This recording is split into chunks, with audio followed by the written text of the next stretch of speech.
श्री स्वामी समर्थ. बाळा, शेवट तुम्हाला हा संदेश मिळालाच. आजचा हा संदेश हा फक्त आणि फक्त तुमच्यासाठीच आहे. देव तुम्हाला सांगत आहेत की आजचा हा संदेश तू शेवटपर्यंत नक्की बघ. आजच्या या संदेशाला तू पाहून दुर्लक्ष करू नकोस. आजचा हा संदेश तू मधूनच सोडून देऊ नकोस. आजच्या या संदेशातून तुला महत्त्वाचं काहीतरी भेटणार आहे. त्यामुळे काहीही करून आजचा हा संदेश तू शेवटपर्यंत नक्कीच बघ. त्या अगोदर तू जर काय चॅनलवरती नवीन असशील तर आत्ताच सबस्क्राईब करून घे आणि तुझी काही इच्छा असू देत ती इच्छा तू कमेंट बॉक्समध्ये नक्की सांग. लक्षात ठेव, स्वामी सांगतात तुमच्या सर्व विचारांचे, दुःखाचे, सर्व त्रासांचे आज चिंतन होणार आहे. लवकरच तुम्हाला आनंदाची बातमी मिळणार आहे. त्यामुळे हा शेवटपर्यंत आजचा संदेश तुम्ही पाहायचा आहे. तुम्हाला आशीर्वादरूपी स्वामींचा हा संदेश भेटलेला आहे. त्यामुळे आजच्या या संदेशाला तुम्ही शेवटपर्यंत नक्की बघा. स्वामी तुम्हाला सांगतात की माझ्याकडे तुमच्यासाठी एक खास बातमी आहे. जे नशीबवान आहेत ते आज आपण हे शेवटपर्यंत ऐकण्यात यशस्वी होतील. तुमचा देवावर विश्वास आहे तर आत्ताच आपला भक्तिमय संदेश तुम्ही लाईक करा आणि कमेंटमध्ये देव महान आहे असे टाईप करा आणि श्री स्वामी समर्थ असे लिहा. देवाने तुम्हाला कधीही अपयशी केले नाही. तुम्ही याआधीही अशा खूप साऱ्या कठीण प्रसंगातून गेला आहात आणि त्यातून सहजपणे बाहेर पडलेला आहात. कारण की स्वामी तुमच्या पाठीशी असतात. लक्षात ठेवा, तुमची जर का स्वामींवरती श्रद्धा असेल तर स्वामी नक्कीच तुमच्यासोबत असतात. तुम्ही कितीही संकटात आलात, कितीही अडचणीत जर का तुम्ही आलात तरी स्वामी तुमच्या पाठीशी ठामपणे उभे असतात. स्वामी तुम्हाला कधीही एकटे सोडत नाहीत. तुम्ही फक्त लक्षात ठेवा, कितीही अडचणी येऊ द्यात, कितीही संकट येऊ द्यात, कितीही तुम्हाला त्रास होऊ द्यात, तुम्ही मात्र स्वामींना विसरू नका. तुम्ही स्वामींवरती विश्वास ठेवा. लक्षात ठेवा, स्वामी सर्व काही ठीक करतील. स्वामींकडे सर्व प्रश्नांचे उत्तरं असतात. स्वामींना सर्व काही माहीत असते. स्वामींपासून काहीही लपलेलं नाही आहे. तुम्ही फक्त तुमचा विश्वास ठेवा. स्वामी नक्कीच तुम्हाला काहीच कमी पडू देणार नाहीत. स्वामी तुम्हाला हवं असणारे सर्व काही देतील. तुम्ही कितीही अडचणीत असाल द्यात, संकटात असू द्यात, कितीही तुमच्या मागे दुःख असू द्यात, पण तुम्ही घाबरू नकात.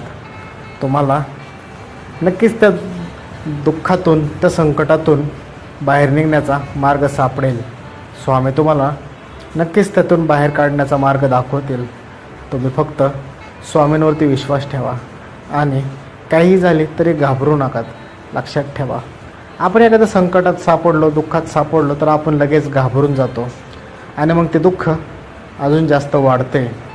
लक्षात ठेवा, तुम्ही जेवढं त्या दुःखात घाबरचाल तेवढं ते दुःख, संकट वाढत जाईल. या उलट कशालाही घाबरू नका. तुम्ही तुमचे काम कष्ट प्रामाणिकपणे करत राहा.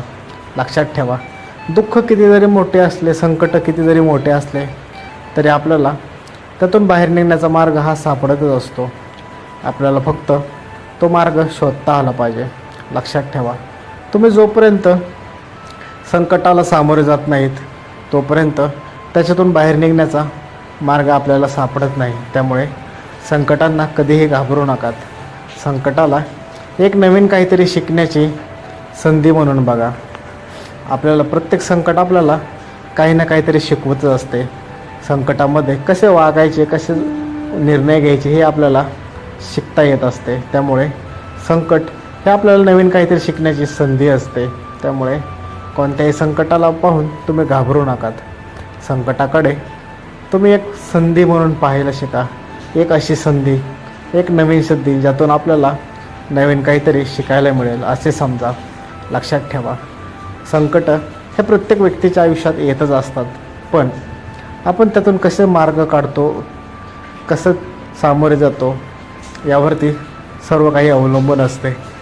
काही व्यक्तींच्या आयुष्यात खूप संकटे येतात, पण तरीही ते निर्भीडपणे त्या संकटांना सामोरे जातात, त्या संकटांना सामना करतात आणि त्यातून ते मार्ग काढत काढत पुढे जात असतात आणि ते संकट दूर करत असतात. या उलट काही व्यक्ती एखादे छोटे संकट आले तरी घाबरतात आणि त्या संकटापासून लांब पळण्याचा प्रयत्न करतात. लक्षात ठेवा, नेहमी एक गोष्ट तुम्ही कायम लक्षात ठेवा, संकटापासून लांब गेलं म्हणजे ते संकट संपते असे होत नाही. या उलट तुम्ही जेवढं त्या संकटांपासून लांब जाचाल तेवढं ते संकट जास्त वाढत जाते. कदाचित आत्ता तुम्ही त्या संकटापासून टाळून दूर गेलात तर ते संकट तात्पुरते तुमच्यापासून लांब होईल, पण भविष्यात ते आत्ता छोटे असणारे संकट मोठे बनून तुमच्यासमोर एक मोठे वादळ बनून उभे राहील.